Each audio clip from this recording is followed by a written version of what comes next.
Hey everyone, welcome to Reddit Readout. Today we are checking out Entitled People. Story 1. I've been caretaking for my elderly dad and my sister tried to blame me for his health issues. For the last half a year, I have given up my apartment and my life in a huge way to help my dad while he was having some medical issues. Earlier in the year he was in the hospital with pneumonia. He also is in the hospital to receive a pacemaker surgery. He is widowed as my mom unexpectedly passed away 2 years ago after a very brief health issue. She was younger than him and it's been difficult on all of us.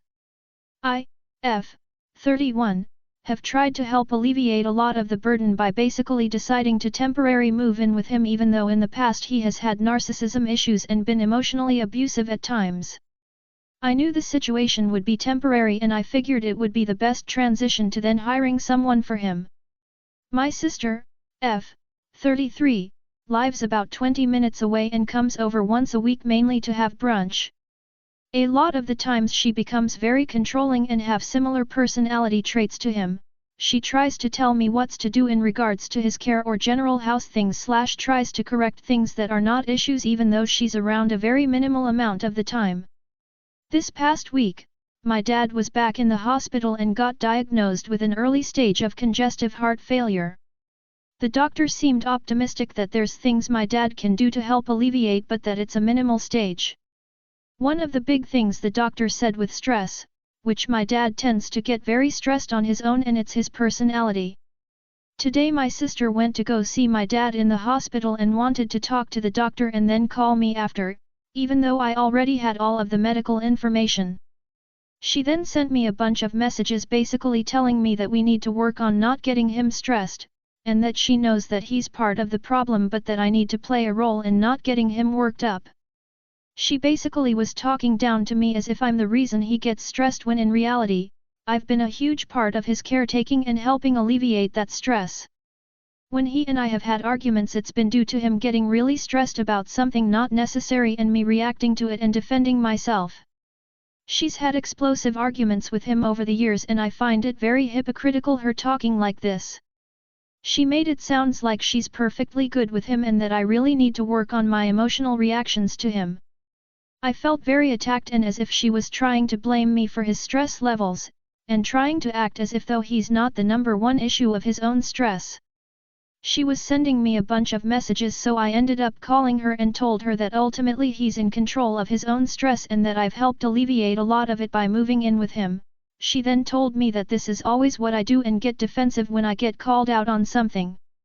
She then sent me a bunch of other messages after hanging up on me and was very holier than thou and talking down to me as if I'm not the one with him 99% of the time, when she's there 1% of the time. She was extremely hostile to me on the call and rude saying that I can't take ownership and just agree to this. She kept sending messages so I stopped responding because I didn't even want to continue arguing. I don't know what to do anymore. I feel as if I'm really alone in my own family as my mom was the person I was closest to. Story 2. Entitled Karen makes fun of my weight but I have a great comeback. I've been working at a department store in my hometown for 10 months. And in working I've encountered so many entitled people. Ken's demanding their children play on the merch stands that break easily to Karen's demanding free gift cards. This time around when I was covering an evening shift for one of my co-workers, a Karen oozing entitlement from her pores came to my register and asked about the bags. Since laws were passed, my home state banned plastic bags and instead sell fabric bags for nearly $2. That seems ridiculous to me because I see so many bags ripping so easily, but back to the story. This entitled woman says she doesn't have time for talking, which I get. I mean, some people really need to buy stuff and get out. When she asked about our bag policy and how much we sell them for, I was in a cheery mood still and said, usually, my store sells them for $2, but if you're nice to me, you get them for free. The woman gawked at me and steam came out of her ears, not literally, in anger. I asked her if there was a problem, and she screeched, "Well, that's not nice of you. You force people to be nice to you in exchange for a free bag. Are you serious, you fat cow?" For the record, I'm not a cow. I'm a short girl with curves. I wasn't going to tolerate any more mean people because I'd dealt with enough of that recently. I knew I was risking my job and being mean right back to the entitled woman, so I said, "Ma'am, I'm not a fat cow. I prefer to be called a plus-size pixie. However, I will let this slide because I want you out of the store as soon as possible. No free bags for you then. Have a nice day." I've been in customer service since my teenage years, so I've become speedy in helping customers with purchases, and I charged the woman for the bags before she left with a dagger-shooting glare. The customers in line behind her clapped for me as the woman walked away. Needless to say, they got free bags. Seriously, why do so many people forget their manners? Did quarantine over COVID-19 make everyone forget to be kind and polite? Does it kill a person to be nice or give a smile? Someone make this make sense to me, I'd greatly appreciate it. Story 3. Entitled Grandparents. So this all begins when my father passed away in an accident. My grandparents said they would pay for the funeral. As time progressed, my father's side of the family began alienating my brother and I. They even began harassing us. They had chosen to side with my dad's GF, who kept telling obvious lies, wanting everything and even barring us from his house. She also tried to claim a nickname that he had for me, Weird. Eventually, my brother and I decided to go NC with all of them. We also got legal involved and had the GF evicted. They began harassing and threatening us even more, especially after finding out I was pregnant. I believe it was their intention to cause me to miscarry. Thankfully I didn't. Our lawyer then informs us that our now estranged grandparents submitted a claim for the cost of the funeral. They had racked up a $6,000 funeral bill including the cost of 2 coffins even though my father was cremated, after viewing. Most funerals around here cost about $3,000 at most. Some time later, one of my cousins manages to get a hold of me. I find out they were asking if I had viewed him, since viewing costs money. They wanted me to pay for viewing my father in an open casket. Even worse, it was targeted specifically at me since my brother handles death worse than me and couldn't bring himself to go view our father, let alone get close to the casket. Now get this, my grandparents viewed him too. Story 4. Entitled Student thought they were playing me. Not sure if this is the best subreddit for this story, but I was just reading another tale and it reminded me of this story. I apologize for any typos, I'm on the phone and my autocorrect is drunk on power. So, a few years ago I was teaching a private urban religious college. Since I only had my MS, I was thankful for the opportunity to teach and get the experience before I moved on for my PhD. The school usually had me teach accelerated night courses which were aimed on non-traditional learners, read, adults going back to school after many years off.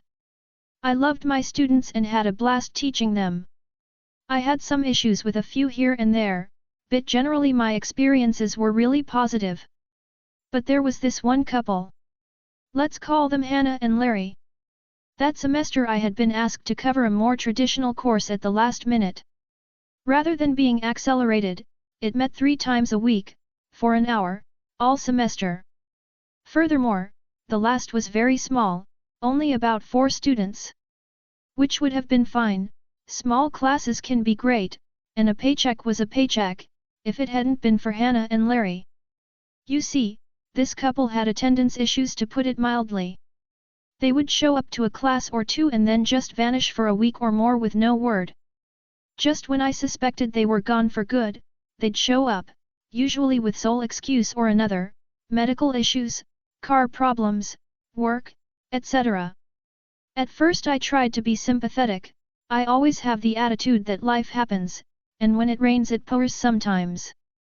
But at a certain point, I began to grow a bit suspicious they were selling me a story. Okay, I was immediately suspicious, but I'm usually inclined to let things slide to a certain point. Same as my profs did for me. This was all the worse because of the small nature of the class.